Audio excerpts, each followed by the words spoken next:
And your pick. Hi, and welcome back to Healthy Connections. My name is Stephanie Isom. I'm the coordinator of the Schliemann Center for Women's Health Education. And I got some mommies, but without their babies, with me today. Earlier we talked to Diane over at the Muroc Center about the Below the Belt Men's Health Forum. There you go. Coming in October. So now we will talk to Miss Melissa and Jody about things going on at their house. Well, October is Breast Cancer Awareness Month, and you have some things going on for that as well. Every October we have the mobile mammography bus in the parking lot of the Pikes Cancer Support House. I've been hearing that on the radio. It's going around this month, yes. October 5th, so we'll need you to register now.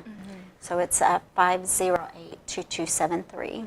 And I love the mobile unit. Everyone knows I'm a huge fan of it. But the idea that they come to you makes it so much easier. Sure. A lot of people don't want to go in the hospital because they're fearful they're going to catch something or something. They don't have to. They can still get the medical service that they need, but without having to come into the hospital for whatever reason. Well, and I love to see it too at the schools, any place where there would traditionally be a lot of women employed, teachers. We don't think about those ladies that are at risk, but that maybe not be able to sneak away all the time. And our teachers, I laugh with my teacher friends a lot about they can barely get away to the bathroom, let alone to a doctor's appointment. So I love to see that bus out in the community as well and doing early its job. detection. Yeah. Early detection. Awesome. And you're right, October is National Breast Cancer Awareness Month. So, our breast imaging center is amazing. Our mobile unit is amazing. The technicians are great.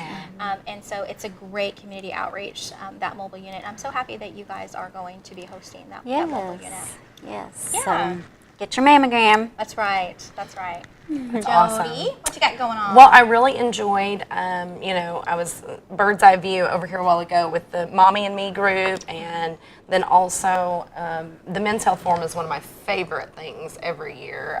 We always have such a good time. The guys that come are always so kind. They're, there for their own health, but they also love to socialize, and I love to visit with them, so I hope that those guys that do come bring a friend this year that's never been able to come before, bring somebody new, because this event is going to be such a great thing for the guys in our community as well. It's one of my favorites, and I think I've been doing it for almost as long as it's been going on. I was helping Nancy years ago when we first started doing these health forums, Nancy Savela. And so it's great to see it continue. It's great to see the mobile unit continue. It's great to see all of the new programs that we're offering as well.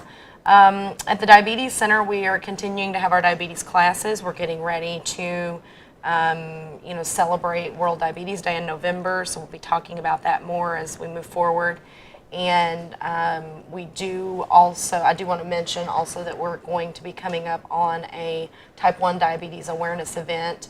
It's going to be hosted at a Mountain Home football game on October the 19th, and we'll be providing some information about type 1 diabetes, some awareness. I think we have about 8 kids in the high school alone with type 1 diabetes this year, and for a school of our size, that's a pretty big number. I know that our school nurses are very diligent about helping with that at the school, and I can only imagine if I had a child with type 1 diabetes and them being away from me all day long, how much I would be concerned. So I try to keep that in mind as I'm helping the moms, the parents, the school nurses, and taking care of these kids. We have a pretty good amount at the junior high, and I think there were 6 this year at Pinkston even. Wow. So we want to make sure that folks know that our center here in Mountain Home is very much prepared and willing to help with any type of diabetes. We don't oftentimes talk a lot about type 1 diabetes because type 2 is so common. So just folks knowing about it, being aware that the situation is a little bit different. Type 1 folks depend on insulin, so they can't go without insulin.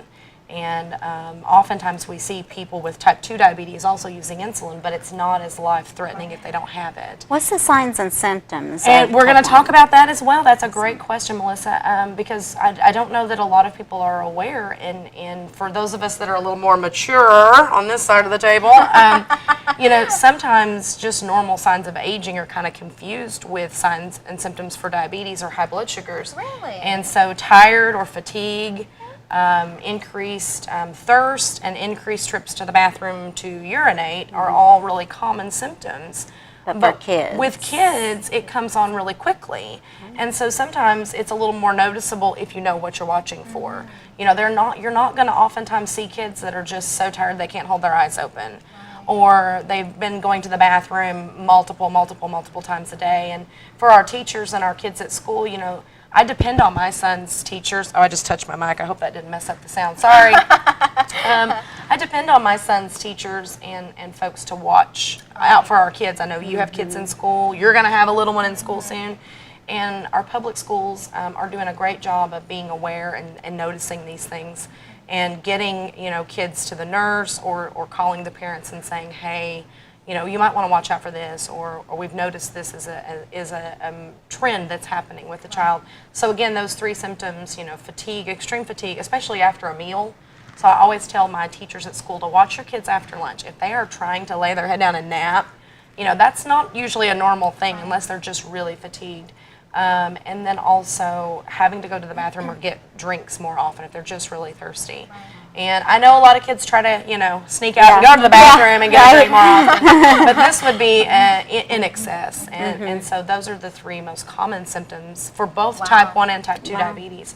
And so we'll talk more about that as well. But what I love is that the Mountain Home High School has partnered with us to the East students to help make a public service. Those East students are amazing. They are And great. they're I'm so excited. Miss creative. Pugsley is so helpful. And so we're so excited about that as well. And we'll be doing more awareness about World Diabetes Day and just continuing to support those who have diabetes. It affects all of us in one way or another. Whether it's a family member or a friend, we all know someone who has been affected by diabetes. So I think it's a good testament to you and the amount of education you give. If teachers on their own in the business of their own classroom notice signs and symptoms about kids, that's a good thing for you. I mean, you've done your job. If you've educated, they can kind of raise a red flag and say, this might not be anything, but it might be something because Nurse Jody told me to watch out for these things and I'm noticing them. So that's good kudos to you. Well, I think you're a wonderful educator. Thank you. And I do have some great advocates. I know we all do. I think oftentimes of Diane and your advocates over at your Parkinson's Rock Steady boxing classes, and Melissa, your advocates about breast cancer awareness and what they're doing. I know we all have our different patients and folks who get out in the community, and we could not do that without our volunteers and those that we have been able to help that continue to support us as well. So big thanks to that. And speaking of support, one quick thing to mention, this weekend, your big fundraiser. Yes. Oh my goodness. So we have, just real quick, we have our Blues, Brews, and Barbecue fundraiser that benefits the Schliemann Center. It's our one fundraiser that we do every year. Tickets are available still. It's at the home of Dr. Brad and Kara Coleman. So if you like blues music by the Mellow Mountain Band, barbecue by KT Smokehouse, and who doesn't like brew, by Raps Baron and Norfolk Brewing Company. This is the event for you. I know you ladies are going to be there. It's going to be a fun time. I can't wait. Yeah, it's a lot of fun. There's going to be an auction. There's going to be beer pong and bago, and the Mellow Mountain Band gives a great performance, and people dance, and they eat potato salad, and it's just so if you're interested, give me a call at the Schliemann Center. It's 508-2345, or go to baxterregional.org and events to purchase tickets. All right, well, that's going to wrap it up for today's Healthy Connection. Thanks for joining us, and we'll see you next time.